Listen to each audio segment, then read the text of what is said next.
सुखदेव जी महाराज कह रहे हैं लेकिन कलयुग का जो मनुष्य है वो पशुओं की भांति जीवन जी रहा है, पशुओं की तरह जीवन जी रहा है। 4 पशुओं की संज्ञा सुखदेव जी ने आज के मनुष्य को दी है, कलयुग के मनुष्य को 4 पशुओं के समान है। कैसा? बोले स्वविड्बराहुष्टर खरई संस्तुतः पुरुषः पशु। पहला श्वान, श्वान का अर्थ क्या होता है? कुत्ता। आज का मनुष्य कुत्ते के जैसा हो गया। क्यों? बोले कहीं से 2-4 बातें पता चल गई, सारा दिन भौंकता रहता है।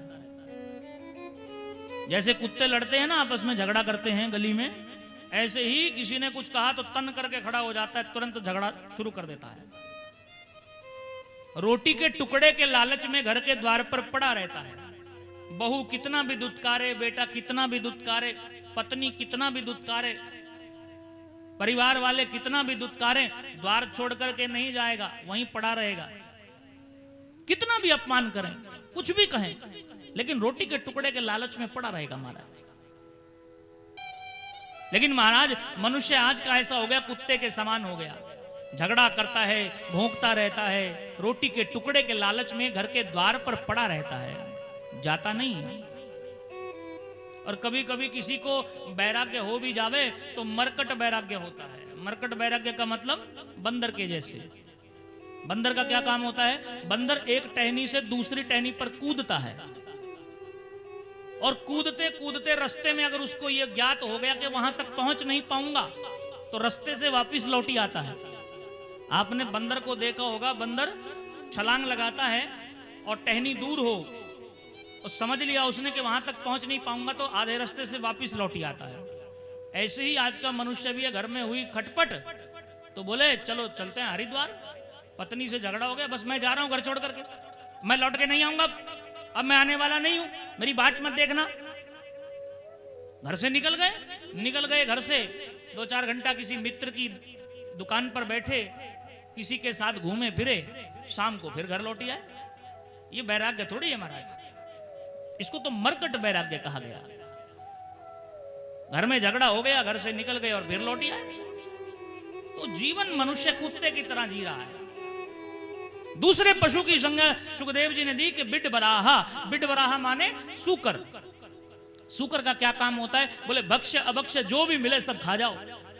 धर्म का है कि अधर्म का है, पाप का है कि पुण्य का है, कोई विचार नहीं। जो मिल रहा है सो पा रहे हैं, जो मिल रहा है सो पा रहे हैं, कोई विचार नहीं। अरे जो मनुष्य के खाने लायक है, जो हमारे खाने के लिए बनाया गया वही खाना चाहिए। अब लोग मांस खाते हैं, क्या मनुष्य के लिए बनाया गया मांस? मांस खाने वाले के और शुद्ध सात्विक भोजन पाने वाले की अलग अलग व्यवस्थाएं हैं। जो मांसाहारी जीव हैं, भगवान ने उनकी रचना वैसी की है, वैसा ही बनाया उनको। मांस खाने वालों के दांत नुकीले होते हैं महाराज, लंबे होते हैं, लेकिन मनुष्य के ऐसे नहीं होते। आप गाय को देखो अपने घर में बंधी हुई, गाय के दांत कैसे होते हैं? मनुष्य के जैसे होते हैं कि नहीं होते हैं? नुकीले तो नहीं होते, लंबे तो नहीं होते, क्योंकि गाय शाकाहारी है, मनुष्य शाकाहारी है, इसलिए उसके दांत ऐसे बना ही नहीं। लेकिन शेर को देखो, शेर तो मांस खाता है, उसके दांत तीखे होते हैं, नुकीले होते हैं, बड़े होते हैं। तो भगवान ने जो हमारे लिए बनाया है हमको वही तो पाना चाहिए, लेकिन फिर भी हम मानते नहीं है महाराज। एक महात्मा जी तो इतना कहते हैं कि जो लोग मांस भक्षण करते हैं उनका शरीर मुर्दा घर है। मुर्दा घर क्यों है? बोले भी मरे हुए जीव को जहां रखा जाए उसका नाम मुर्दा घर। अब किसी जीव को मार करके खामें और इस शरीर में, इस पेट में ले जावें तो ये मुर्दा घर ही हुआ। भक्ष्य अभक्ष्य कोई विचार नहीं। धन जो हमारे पास आ रहा है वो धर्म का है कि अधर्म का है, पाप से कमाया गया कि पुण्य करके कमाया गया, अच्छा किया या बुरा किया। महाराज ये सब विचार मनुष्य नहीं कर रहा है। मीठा बन करके दूसरे को ठगता है और ठग करके चतुर बन करके खूब हंसी हंसता है, लेकिन वो नहीं जानता कि ये क्या कर रहा है। बिडबराहा, एक सूकर की भांति अपना जीवन जी रहा है। सूकर का काम यही तो होता है, जहां देखे वहीं मुंह मार दिया। अब अशुद्ध अपवित्र शुद्ध कोई विचार नहीं करता सूकर। सूकर का तो जिधर भी मुंह लगा वहीं पा लिया। कोई विचार ही नहीं है महाराज।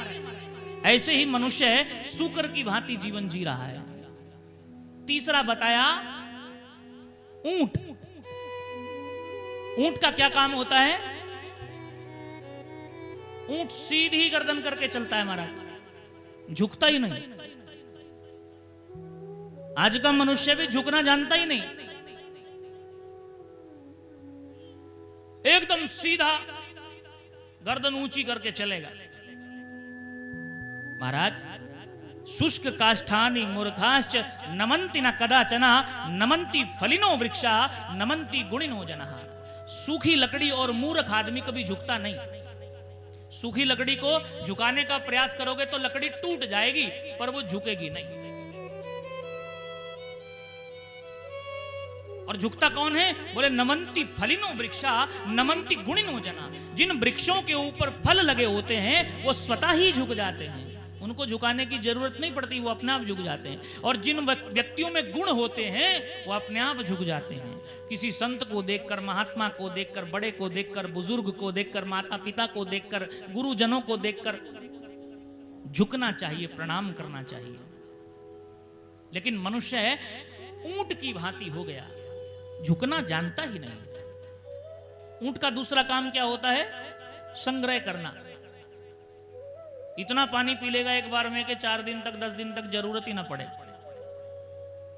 तो मनुष्य एक समय के भोजन की चिंता नहीं करता, एक दिन के भोजन की चिंता नहीं करता, एक महीने के भोजन की चिंता नहीं करता। बेटे पोतों तक की चिंता करके बैठा है कि पोता भी बैठ करके आराम से खावे दादा की कमाई को। क्यों भाई, ठेका ले रखा है क्या? काहे को कमा रहे हो? 1 रुपया भी साथ में जाने वाला नहीं है, सब यहीं रह जाएगा। धन कमाना बुरी बात नहीं है, कमाना चाहिए, लेकिन धन धर्म से कमाना चाहिए। अधर्म करके, किसी से झूठ कपट करके, छल करके यदि हमने धन कमा भी लिया तो महाराज वो धन अच्छी जगह कहीं लगने वाला नहीं है।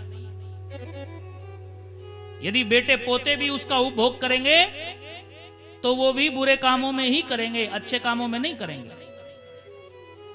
ऊंट की भांति आज का मनुष्य हो गया। चौथी संज्ञा दी गधे की। मनुष्य कैसा हो गया?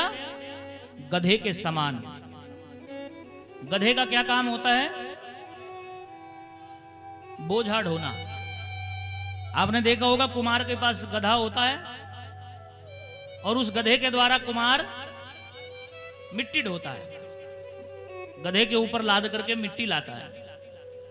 सारा जीवन गधा कुम्हार की मिट्टी ढोता है, लेकिन कभी भी किसी भी गधे को कुम्हार ने कोई पुरस्कार नहीं दिया होगा, कोई इनाम नहीं दिया होगा कि गधा जी महाराज आपने पूरा जीवन मिट्टी ढोई, पूरा जीवन मेरा काम किया, इसलिए हम आपको सम्मानित करते हैं। क्या कभी किसी गधे को सम्मान मिला है? किसी गधे को पुरस्कार मिला है? नहीं मिलता। जब गधा मिट्टी ढोना बंद कर देता है, बूढ़ा हो जाता है, कुम्हार के आगे बेकार हो जाता है, तो कुम्हार उसको दुत्कार कर निकाल देता है, उसको रखना भी पसंद नहीं करता। आज का मनुष्य भी ऐसा हो गया, पूरा जीवन भर मिट्टी ढो, जैसे गधा मिट्टी ढोता है, परिवार का बोझा ढोता रहता है पूरा जीवन भर। और जब वो गधा बेकार हो जाता है, जब वो बूढ़ा हो जाता है, तो घर वाले उसको पसंद नहीं करते कि तूने इतना काम किया, पूरा जीवन कमाया और हमें पाला पोसा और हमारे पढ़ाया लिखाया, घर बनाया, ये सब बनाकर दिया, कोई सम्मान नहीं मिलेगा महाराज। बच्चे पोते परिवारजन क्या कहेंगे? तूने हमारे लिए किया ही क्या है? ये घर घर की कहानी है महाराज, सच्ची बात है, बिल्कुल सीधी साधारण बात है। आप देख सकते हो अपनी दैनिक दिनचर्या में कितने बेटे अपने बुढ़े बाप को या बुढ़े बाबा को सम्मान देते होंगे। हमारे यहाँ ग्रामीण क्षेत्रों में तो फिर भी ठीक है, लेकिन आप बड़े बड़े शहरों में जाओ महाराज, बहुत बुरी हालात है, कोई पूछता ही नहीं। बुढ़े बाप को, बूढ़ी माँ को कोई पूछता नहीं है। मनुष्य गधे की तरह बोझा ढो रहा है, लेकिन बोझा ढोने के बाद भी उसको क्या मिला? तिरस्कार मिला। इसलिए महाराज परिवार का पोषण तो करो, लेकिन धर्म से करो, अपने बच्चों को अच्छे संस्कार देकर करो, अच्छी बातें सिखाकर करो, ताकि जब बुढ़ापा आवे तो वो आपका सम्मान कर सके, वो आपकी इज्जत कर सके। अपने बच्चों को ऐसे ऐसे संस्कार दो, धन चाहे उनके लिए कम कमा लो, धन उनको कम दे दो, लेकिन अच्छे संस्कार दोगे तो वो सम्मान करेंगे। धन कितना भी दे देना महाराज, करोड़पति बना देना, सम्मान नहीं मिलेगा यदि संस्कार नहीं है। संस्कार होंगे तो सम्मान होगा। सुखदेव जी कह रहे हैं कि कलयुग का मनुष्य तो पशुओं की भांति जीवन जी रहा है। इस कली काल में यदि बचना है तो एक ही साधन है, और साधन क्या है? साधन है भगवान का नाम, भगवान का ध्यान, जिससे मन को शांति हो सकती है, जिससे मन को सुख मिल सकता है।